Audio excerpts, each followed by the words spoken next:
I'm excited today. We're going to be in Mark chapter 8. We're going to be taking a look at the feeding of the 4,000, or the feeding of the multitude, not to be confused with the feeding of the 5,000 that happens in Mark chapter 6, okay? So this is another time. This happens 2 chapters later in Mark chapter 8, where Jesus feeds the 4,000. All right, and but just to kind of set it up a little bit for you, Jesus has gone over, and at the end of chapter 7, he finds himself in Decapolis. Now, Decapolis is going to be in the southeastern region. Don't pay attention to the red dot. The southeastern, southern region of the Sea of Galilee, okay? And so Jesus is here. It's at the end of chapter 6, where he feeds the 5,000, and then here in Decapolis, where he has just finished at the end of chapter 7 healing a deaf man, okay? So the disciples and all the people, the Pharisees and the crowds were gathering around Jesus. Even though Jesus said right after, at the end of chapter 7, where he heals the deaf man, he tells them, hey, don't tell anybody, don't go sharing this. And yet he does. So we're going to pick up here in Mark chapter 8, starting in verse 1. And we're going to read through the first 10 chapters. We're going to take a little pause, and then we're going to pick up with the next 11. I'm sorry, I said chapters. Y'all just got really scared. I saw some of your faces. Some of you are like, nope, forget lunch. We got dinner. And this is what it says in Mark chapter 8, verse 1. In those days, when again a great crowd, again meaning it has happened before, okay? A great crowd is now gathering, and they had nothing to eat. This is what some of you are feeling right now. You're like, hold up. And he called his disciples to him and said to them, I have compassion on the crowd. This word for compassion means I have love for them. I'm hurting, or I am burdened by them. As they have followed with him for now 3 days, as we find out that the crowds have been gathering, have been multiplying, and what happened as just a miracle performed on a deaf man has now grown to a great multitude of people that is coming because they understand and know that Jesus is doing things. And so Jesus continues and he says, because these people have been with me now for 3 days and have had nothing to eat. They've gone from hungry to hangry, right? Like they have reached this point now where they are in need of food. They want physical food, okay? And he continues in verse 3, and if I send them away hungry to their homes, they will faint on the way, and some of them have come from far away. I don't know if any of you parents are like this, but my kids, more importantly my boys, even last night, we had just finished eating, and the boys came in and they said, Dad, what's for dinner? We just ate. Like, what part of, hey guys, this is dinner, do you not get? And so I don't know, parents, if you're in here with me and this is you too, like, hey, just know it's happening to some of us too, okay? We're all in this together. And so in this moment, I imagine that all of these guys here are hungry. They're getting upset. They're wanting food. They've gone from hungry to hangry. And so Jesus understands and knows that if he doesn't feed them now, that some people are going to be upset, and that when he sends them away, that they could pass out, they could faint on the way home. So then in verse 4, it says, and his disciples answered him, how can one feed these people with bread here in this desolate place? Now, I just want to pause here for a moment, because the disciples were with Jesus just 2 chapters earlier in Mark chapter 6 when he feeds the 5,000. And now here they are questioning what Jesus can do to the 4,000.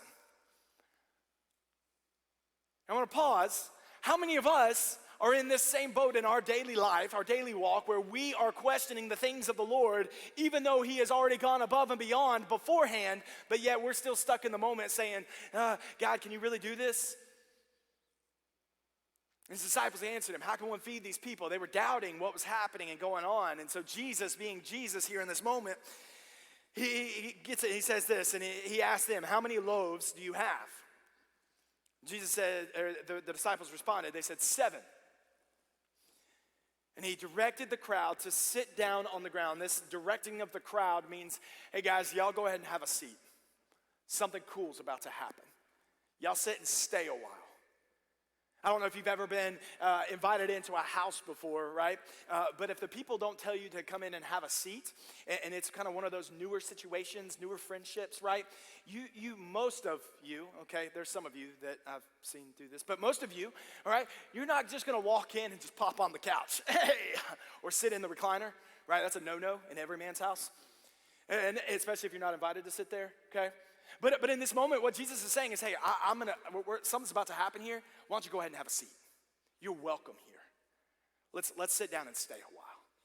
So in this moment here, he tells them to have a seat. He takes the 7 loaves, and having given thanks, he broke them and gave them to his disciples to set before the people.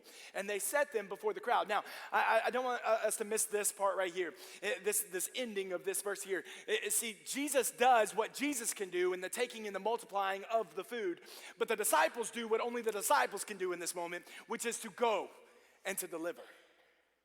Now, don't miss this, because in our lives right now, there are some of us, myself included, who we're trying to do things that we are not capable of doing, that only God is capable of doing, but yet we're trying to fulfill the shoes that only he can do, that only he can fill. And what Jesus is doing here is he's saying, hey, listen, I'm gonna do what I can do, okay, which is to multiply here, but you're gonna do what I've commanded you to do, and you are gonna go. You're gonna take this to the people, and you're gonna watch and see what I can do. And then in verse 7 it says, and they had a few small fish. Now, why they didn't offer up the fish prior to this, we don't know, right? Why were they holding the fish back? And why didn't they say, Jesus, we have some loaves of bread and we have some small fish? We don't know. But we do know that they eventually offered them up. Were they sitting and waiting to see if Jesus could take, once he was able to multiply everything, then they're like, oh, okay, well, all right, Jesus, here's my fish too. Why didn't they faithfully give everything over? And if you notice, this time it was the disciples' food, not the people in the crowd, not one boy's lunch, as was in the feeding of the 5,000, but this one was the disciples. Jesus wanting to teach the disciples. In verse 8, it says, and they ate and were satisfied. Now, I don't know if you have ever been around teenage boys or college boys, but this right here, ate and were satisfied. That means they were full. That means they were completely full, right? Listen, that would have cost a whole lot of money if Jesus didn't multiply. Like I work with students, all right? This is my whole budget right here. They ate and were satisfied. Jesus was doing a work, and they took up the broken pieces that were left over, 7 baskets full. So he took 7 loaves, was able to feed 4,000 people, and they still had 7, not loaves, baskets full. In verse 9, it continues, and there were about 4,000 people that day, and he sent them away. And then in verse 10, and immediately he got into the boat with the disciples and went to the district of Dalmanutha. And we're about to get into that. Here's where the red dot is. This is the area of Dalmanutha. So he crosses over the Sea of Galilee and goes to Dalmanutha. Now, I'm going to pray for us as we get into the rest of this passage today. That was the happening. That's what took place. Now we're getting ready to see what was missed out and who missed out. All right, so would you pray with me this morning as we get ready to continue into the text? Father, we love you. We thank you so much for your word this morning. I pray that it would be your words, not mine. Father, would you open our eyes to what it is that you have us seeing this morning? That our hearts would be open, our ears would be listening to your voice. We pray all this in the name of Jesus. Amen. Now, as we really get going and diving into the text this morning, I'm going to ask this. I'm going to ask that you go ahead and pull out your cell phones. Okay, go ahead and pull out your cell phones. Everybody pull out your cell phones. All right, you forget that I'm up here and I can see what everybody is doing or not doing. Pull out your cell phones, all right? Go ahead and pull them out. Go ahead and go to your notes section, okay? Go to your notes section. We're going to do a little experiment here, Okay, so go ahead, go to your notes on your phone. We're gonna pull up. You can title this observations, or you don't have to give it a title at all. But what's gonna happen is I'm gonna show an image, and I'm gonna give you about 10 seconds to write down or to identify everything that you see in that image. Okay, you're gonna observe the picture itself. Okay, and you're gonna write down some things. All right, so everybody ready? Everybody got your notes ready? Some of you are still looking for your notes in your phone. That's awkward. I won't call you out, Scott. All right. Here we go. Here's the picture. Ready? 10 seconds, and some of you are like, ready. Here it is. 10 seconds. Go. 8, 5, 3, 1. Stop. I don't know if that was 10 seconds. I was just kind of counting in my head, but it sounded right, felt right. All right, how many of you noted that there was a lot of green in the picture? Okay, you guys are bright, all right? You're good, real good there. How many of you noticed that there were leaves in the picture? Even better. Some of you are real proud. You're like, oh yeah, I did. This guy. How many of you noted that there was a stick, or there was some sticks there in the picture? Okay, and you maybe noted that they were brown sticks. Maybe some of you, because you're extra detailed. Okay, yeah, a few of you. How many of you noted that the leaves were heart shaped? Anybody? Oh, that's awkward. In the first service, there was one, so she was just the extra smart person. How many of you noted that the picture was square? Anybody? No? Again, awkward. How many of you noted the chameleon that was in the picture? For real? We got one? You caught it? The chameleon that was in the picture? Another one over here? You don't believe me? Oh, you caught it? Okay. So make sure I saw you, okay? Here we go. Here it is, right here. Chameleon. Everybody, oh, that's a new picture. You edited that. It wasn't in there the first time. Yeah, no, it was right there. It was right there in front of your face. You see, oftentimes the problem with us, the problem that we're getting ready to identify here with the Pharisees and the disciples, the problem that most of us have when it comes to a sign and us wanting a sign from God, us asking for God to open a door or to open a window or to close a door, close a window, close the avenue, whatever terminology you want to use. God, just give me a sign. I just want the sign. I want it now. Just show me now. Is that so often for many of us, the problem is not that God is not giving us a sign. It's that we cannot see the sign, what Jesus is doing right in front of their face. Take out there, put I, put me, put you. You can't see, I can't see what Jesus is doing right in front of our face, their face. The Pharisees and the disciples is what I'm particularly talking about today, but it ties into our life just as much.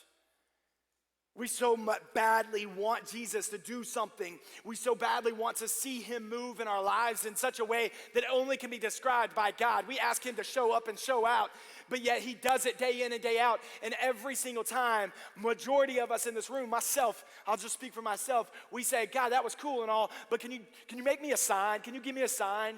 Can you just write it on a piece of paper for me? Can you just smack my face around and say, here's your sign? Like, that's what we're looking for. In this text today, as we continue, in verse 11, the Pharisees, they meet up with Jesus. And they came and they began to argue. Now, some of your text, your translation, it may read that they came to test him. But the same terminology here is used for the word tempted. They were coming to tempt Jesus. And to argue with him, seeking from him a sign from heaven to test him. They wanted something. They wanted Jesus to show out. What they were looking for was the Old Testament where Elijah called down fire from heaven. That's what they wanted. They were sitting there saying, Jesus, you know what? The feeding of the 4,000, that was cool and all, but we want more. We're not satisfied. It would be cool if you could do this. And then he continues. And this next verse, in verse 12, and it says, and he sighed deeply in his spirit. And he sighed deeply in his spirit. This word for sighing would have been that he was distraught. He was, man, it just hurt him. This is what often happens at my house. When I tell the boys to do something, we ask the boys to do something, we're in a phase of obedience in our house, sometimes lack of. And we're working on that and just making sure they understand. But so oftentimes after we tell them to do something or we ask them to do something, they come to us a few minutes later and we ask the question to them, boys, what did we ask you to do? I don't remember. And it's that, for me, it's that sigh of, I've already told you. Here we are again. Why am I having to tell you these things over and over again? Why am I having to show you these things over and over again? You know how to clean a playroom. Why am I having to show you? In this moment, Jesus sighs deeply in his spirit and says, why does this generation seek a sign? Truly, I say to you, no sign will be given to this generation. The Pharisees had approached Jesus demanding that he perform a miraculous sign as if he was some sort of miracle vending machine. They weren't, they wanted to do this. The purpose behind them was that they were trying to get him to prove his divinity, to prove his power. But Jesus didn't want to do this. He's not in the miracle performing business to perform miracles, just to perform miracles. He's in it. He does them. He still does them so that people will see how good his Father is. And so that his Father will receive all of the glory and the power and the honor. The Pharisees here missed out on a really cool moment. They were wanting more. They were asking Jesus to do more. Jesus says, I don't understand why this generation seeks a sign, why there always has to be better, best, next. How many of us have found ourselves in a moment where we're asking for God to do something, God to show up, and we're praying and we're asking for these things, but if it doesn't happen immediately, we find ourselves questioning God, or we find ourselves maybe in the same boat as the Pharisees, missing out on all the other many blessings that have already happened in our lives. And we sit here, we get to the point of, man, is he really going to show up in my life? What have I done? Is he mad at me? Verse 13 says, and he left them, and he got into the boat again, and he went to the other side. He goes now to the other side, Bethsaida. You see, the Pharisees here in this moment, they were unwilling to see what Jesus was doing in their lives. They were unwilling to see. They were unwilling to open their eyes to see what Jesus was wanting to do. They missed out on the chameleon that was right in front of their face because they were so distracted by all of the other things that were around them. They were so distracted by what the world is telling them they have to do, have to be, have to dress, have to act like, that they missed out on what God has already told them they are to do. And so here in this moment, this is us, this is me, that we find ourselves trying to establish or decipher what it is God is wanting from us. We're wanting a sign and saying, God, give it to me now because it's my way, I want it now. And God said, listen, I've been there and done that. Have you not seen? Have you not watched? I Googled some of the prettiest places on earth, or some of the coolest places to go visit. And this was the first picture, one of the first pictures that popped up. This is the Iguazu Falls in Argentina. It's beautiful, right? Anybody? Okay, cool, thanks. It's beautiful, love it. Like you just sit there and just be mesmerized just by a picture. I can't imagine what it would be like to be there, to listen to the waterfall falling over. I'm sure there's all sorts of birds and wildlife around. One of my favorite things to do, I don't have a picture of it, but it's beach season, right? One of my favorite things to do is to go to the beach. I'm a people watcher, okay? And I just love to watch all the different people mosey and do their thing. But one of my absolute favorite things when it comes to the beach is to wake up early in the morning. Me and my dad, my brother, now my boys are getting into it. It's one of those things for me that I absolutely love doing it. Waking up before the sun even rises and we're down on the beach fishing. I love to watch creation come to life. And there's just something about just watching and looking out over the vastness of the ocean and just thinking about, my God created that. Beautiful.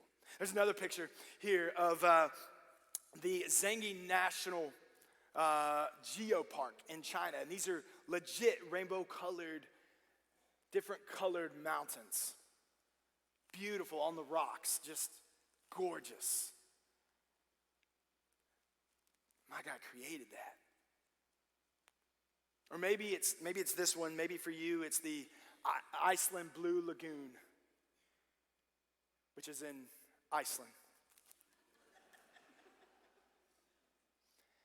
And here in this blue lagoon, this is like a natural hot springs, and so people get out there and swim in it. You can see the snow-covered mountains, beautiful, gorgeous. Would love to be there.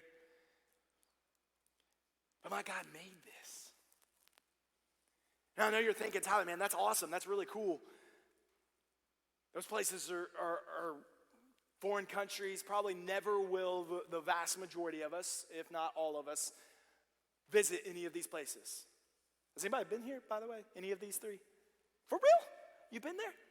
Wow, totally ruined my sermon. I'm just kidding. But how cool is this? And so you may say, man, this is, one of us, be able to go here. But for the rest of us, we'll never be able to go to a place like this. Missing out on the blessings and the wonders of life. No, you see, your blessings just may look different. I think about this right here for me. And this past Friday night, and our Connect group had a movie night. And I look across at all the kids laying down, and we have a bunch in our Connect group. And all the kids were laying down. One of the moms, I think, took this picture and got tagged in it. And I was like, man, this is, to me, a blessing that about 10 kids under the age of 9 all laid still and watched a movie at 9 o'clock at night. It was a blessing to me to see my kids growing up with friends whom they love, with other parents that I know and trust and love as well. The importance and the value of a Connect group. It's a blessing.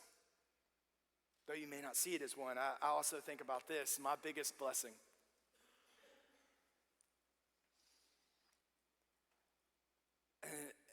And every day they're right in front of me. And how many times I walk right by them, missing the miracle or the blessing that's right in front of my face. When I walk through the door and this cute little blonde comes running up to me, followed by Molly. Just kidding. But Molly comes running up to me, Daddy, Daddy, Daddy. The boys come around the corner, Dad, let's go play ball. And then every night being able to say goodnight to my best friend. It's a blessing. You see, the first takeaway here today, and I don't want you to miss, if you aren't willing to believe, you will overlook or discredit even the most obvious of signs from God. They're right in front of you. The Pharisees had missed it. They had missed out on everything that was right in front of them. Jesus was, he was smack dab right here in the middle saying, hey, look what just happened. Have you not been with me? Have you not been with me in the previous chapters and verses in Mark where over and over again a miracle happens and takes place? Here's some of the few that I wrote down. Jesus heals a leper. Jesus heals a paralytic. He healed a blind guy. He walked on water during a severe storm. He had calmed the storm by speaking to it. He resurrected a dead girl. He healed a woman with a lifelong ailment. He fed thousands of people by miraculously multiplying a small amount of bread twice. And the list goes on and on and on and on. And the Pharisees in this moment missed it. They did not notice because they were unwilling to see what was happening and going on around them. Let's continue in verse 14.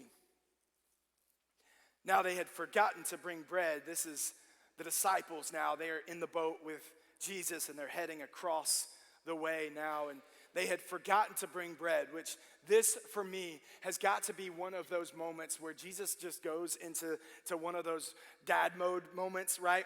Where my boys are notorious for as like they'll get into the van, they'll get buckled up, and we'll get ready to get loaded. Everybody's in the van, and then the boys will say, hey, Dad, did you get my water bottle? No, I did not. Will you get it? No, I will not. I'm going to empower you to go get your water bottle, right? You can keep up with your own things, right? We're trying to work on some responsibility here. And so for my boys, I imagine this is the same thing that Jesus was feeling as they get into the boat, right? And it says that the disciples, they had forgotten to bring bread. Now let's go back just a few verses. They had just watched Jesus take 7 loaves of bread and multiply it, and they had 7 baskets full left over. Why didn't they grab a handful? Why didn't they pick up a basket? They forgot to grab bread. And they had only 1 loaf with them in the boat. I can imagine the disciples sitting there and the 1 loaf sitting in the middle. And the guys looking around. 1, 2, 3, 1. If we cut it like this, we can all get a piece.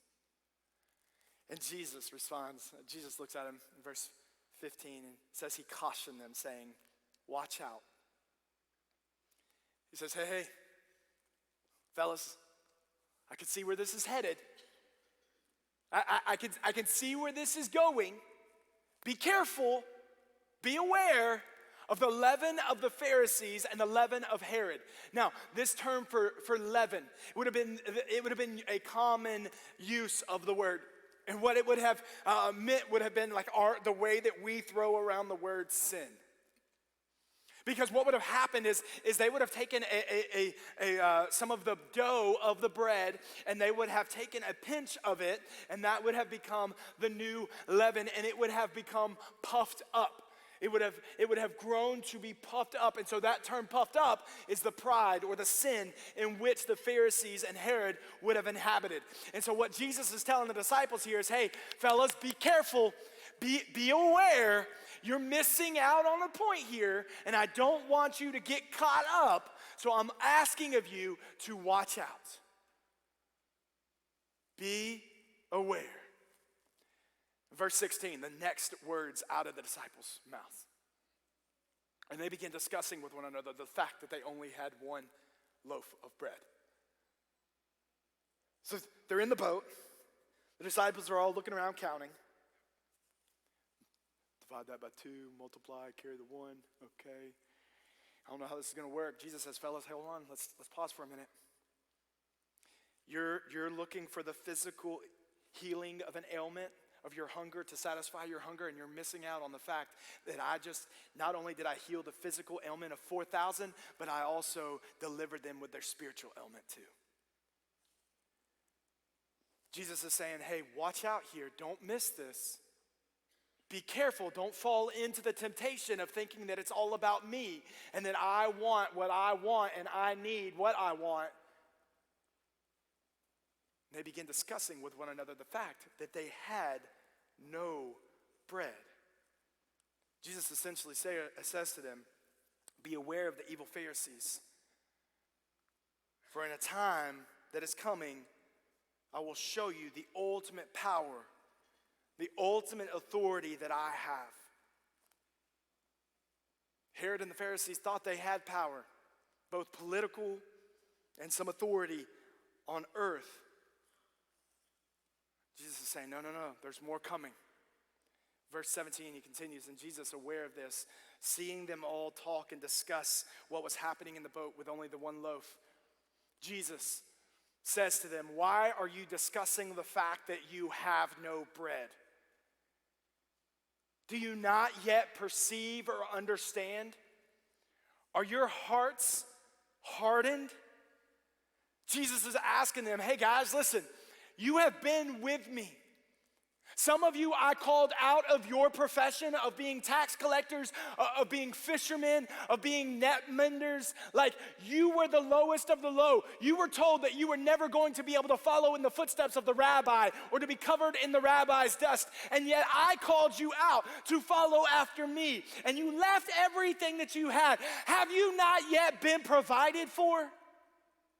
Have you not yet been taken care of? Have you forgotten everything that has happened along the way? Have you missed out on all of Mark? Have you missed out on what has just transpired here? It was just a moment ago where we were across the sea and you guys watched as I sat the people down and multiplied 7 loaves of bread and made it to where everybody ate and everybody was full. Boys, you're teenagers. You know how hard it is to get you full. And yet I did it. And now here we are across the sea as we make our way, and now you're hungry? You're not satisfied? You're scared that I'm not able to provide for you? Have you forgotten? Are your hearts hardened so much so that you're focused on the physical and you're missing out on the spiritual? Can I ask the same question of you this morning? Have our minds become so domineered by the things of this world that we miss out on the spiritual healing of Christ because we're focused on the physical ailments in which we're struggling with? We're so focused right here in our box that we're missing out on the chameleon that's right in front of our face, on the blessings that God continues to offer and to give us every single day. But because our hearts, our minds, our eyes are not open and are unwilling and are hardened by the things of this world, we are not able to see what God has placed right in front of our lives.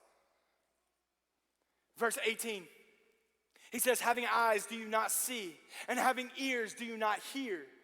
And do you not remember? Do you not remember? My boys, when it comes to dinner time, to lunchtime, to whatever time it is that we have just eaten, 10 minutes passes by and the boys come in, Dad, can we have a snack? It's about snack time, isn't it? Son, do you not remember? Mom is still cleaning up the table.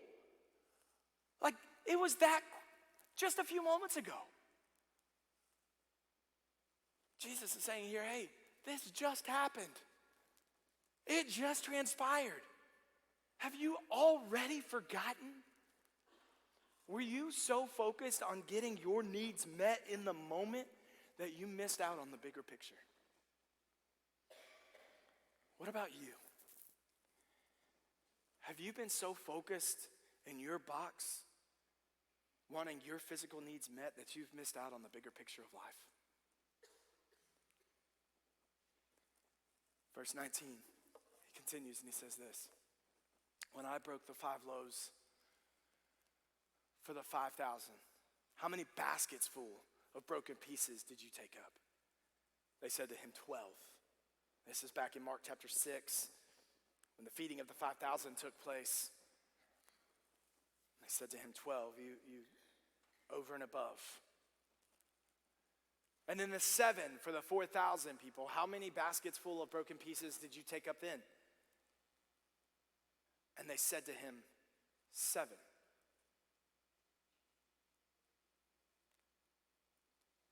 Verse 21, and he said to them, do you not yet understand? Do you not yet see what is happening and going on? You see, the issue for the disciples, unlike the issue for the Pharisees, is the Pharisees were unwilling to see, but the disciples, it was more than that. It was their inability to pay attention, or they were not attentive to what Jesus was doing around them. They missed it right in front of their face. The whole time, they were not seeing what Jesus was doing and how he was moving in the blessings of your everyday, ordinary life. Because they were expecting a big moment. They wanted Jesus to move mightily, as many of us do today. They were not attentive. This is a picture here that of a guy looking into the fridge. I don't know, husbands, if any of you can feel my pain here, but this is me on the regular. Looking into the fridge, and after about 10 seconds having to ask my wife, Andy, where is the blank? Where's the milk? The milk for our entire marriage has stayed in the top right-hand corner of the fridge, at least since we've had this fridge. But how many of you husbands, okay, at least let me feel a little bit better about myself. How many of you, this is like you open the fridge, you're looking in there, and you ask your wife, hey, where is blah, blah, blah, and she responds, and you're sitting there looking the whole time? Nah. Anybody else in here? Hey, just a simple nod, just for my sake, just to make me feel better. Just, okay, cool, thanks. Appreciate you. This happens, like I said, on the regular, but it doesn't just happen to me. We had some friends over to the house last night, and one of them was asking for a bottle of water, and I told him, I said, hey man, we have a whole thing of bottled waters in the fridge. And so he walks out to the fridge, and he comes, we were outside, and he comes back outside, and he doesn't have a bottle of water, and he says, hey man, I think you're out. And I was like, no, I know I'm not out. He said, well, I saw some that were on the ground there that were in a case, but they're hot. And I said, yeah, no, there's some that case is half empty because the other half of the case is in the fridge. Yeah, I don't think so. I didn't see it. So okay, so a few minutes later, I walked inside to get myself a bottle of water, and I walk in, and sure enough, there they were, right where I told them they were. Bottled waters, right there on the shelf. And I walked back out, and I was just kind of laughing to myself, and I was laughing at him, and then I'm sitting there thinking to myself, man, this is me almost all the time with Andy. And you see what happens is I ask Andy, hey, Andy, where is the so-and-so in the milk? Or the so-and-so in the milk, that would be awkward and disgusting. Where is the milk in the fridge? Or where is the whatever in the fridge? And Andy will tell me, but oftentimes what happens is as she's telling me, I'm trying to break up a fight between the boys, or I'm trying to hold Molly, or I'm trying to do all of these other things, and I miss out on what she has told me or where she has told me that thing is. You see, I'm not paying attention. I'm not devoted to what she is telling me. And so after about another 10 seconds of me standing there with the fridge doors wide open, just going up and down looking for it, Andy comes in there with like curling her hair, holding Molly on her hip, like cooking breakfast and dinner all at the same time. And like she grabs the milk, is like, here you go, and walks off. Like doesn't even look. Like super mom. I'm like, so you just put that there? I've been looking in this fridge for that. You see, it wasn't that the milk had been moved. It wasn't even that the milk, it was the fact that I was not paying attention to what Andy had told me, where Andy had given me the instructions. You see, I think for us in here today, we haven't stopped long enough. We haven't paused long enough in our own daily lives to understand that God is trying to speak to us. God is trying to tell us something. He's trying to teach us something. He's trying to do a work in our lives. But yet we haven't stopped still long enough to sit and listen to what it is that he wants for us. We're on the go all the time. Man, this is summertime and it is crazy. And I used to remember summers were my favorite time of year because it just meant rest. Like I would just chill. Now it's like summers are even busier than the school year because we're on the go all the time. If we're on the go all the time, how are we able to sit and listen and spend time with God? How are we able to understand where and what he is trying to teach and to tell us in those moments? Second takeaway of the day, final takeaway of the day is this: when you stop and get silent, you can see the works of God and hear his voice. When you stop and get silent, you can see the works of God and you can hear. Oh, that's a typo. Sorry. Imagine that is not there. You can hear his voice. Man, I'm the world's worst. I'm just going to be honest. Spending time in stillness and in quietness. I just finished a class, and in the class I had to be silent, not use any phones for 4 hours. For me, I started shaking. Just kidding, it's not that bad. But after the end of the 4 hours, it was a moment for me where I was able to spend that time just in God's word, praying, asking God to not just to show up and to show out, but when he does those things, to open my eyes to those things, to allow me to see the way that he is moving in my life, to allow for me not to miss out on every blessing in my life. You see, many of us may find ourselves like Elijah that's in 1 Kings chapter 19. We're going to close out with this story. Elijah had been beaten down, had been broken, had found himself in a cave where he was just kind of given up. And he meets with an angel of the Lord and he says, man, I'm able to vent here. And he tells him what's happening and what's going on. And he's just, I just need a sign. I just want to feel the presence of the Lord. I feel so alone right now. I've asked God for this promotion in my job, and I just feel like I'm not getting anything. Or I've asked God for this in my life, and I'm not getting it. Or this new potential job opening, or whether or not I'm supposed to send my kids to this school or that school, or my graduate is supposed to go to college here or there, or even if they're supposed to go to college, maybe they go straight into trade school or into a trade. God, I'm just finding myself, I'm asking for the door to be open or the door to be closed or a window to be open or a window to be closed, or God, just give me a sign. We find ourselves just like Elijah. We're wanting the biggest sign that could happen. Here in verse 11 of chapter 19, angel says to Elijah, go out and stand on the mount before the Lord. So he goes out of this cave, and he goes out and he stands on the mountain, and behold, the Lord passed by, and a great and strong wind tore the mountains and broke in pieces the rocks before the Lord. But the Lord was not in the wind. And after the wind, an earthquake, but the Lord was not in the earthquake. I'm telling you right now, if I was Elijah in this situation and I had stepped out to experience the Lord and these two things happen and it is not the Lord other than the Lord passing by and I'm not hearing from the Lord, I'm okay in this cave, which is where a lot of us find ourselves. We ask for it. God's getting ready to show us. But you know what, God, I'm gonna retreat back into my cave. I know I said I wanted it, but I'm scared. Because you may ask me to do something that I'm not yet ready to do. You may ask something of me that I'm not quite ready to give up. You may ask of me to do and to lead my family in such a way, husbands, that I'm not quite ready to do yet.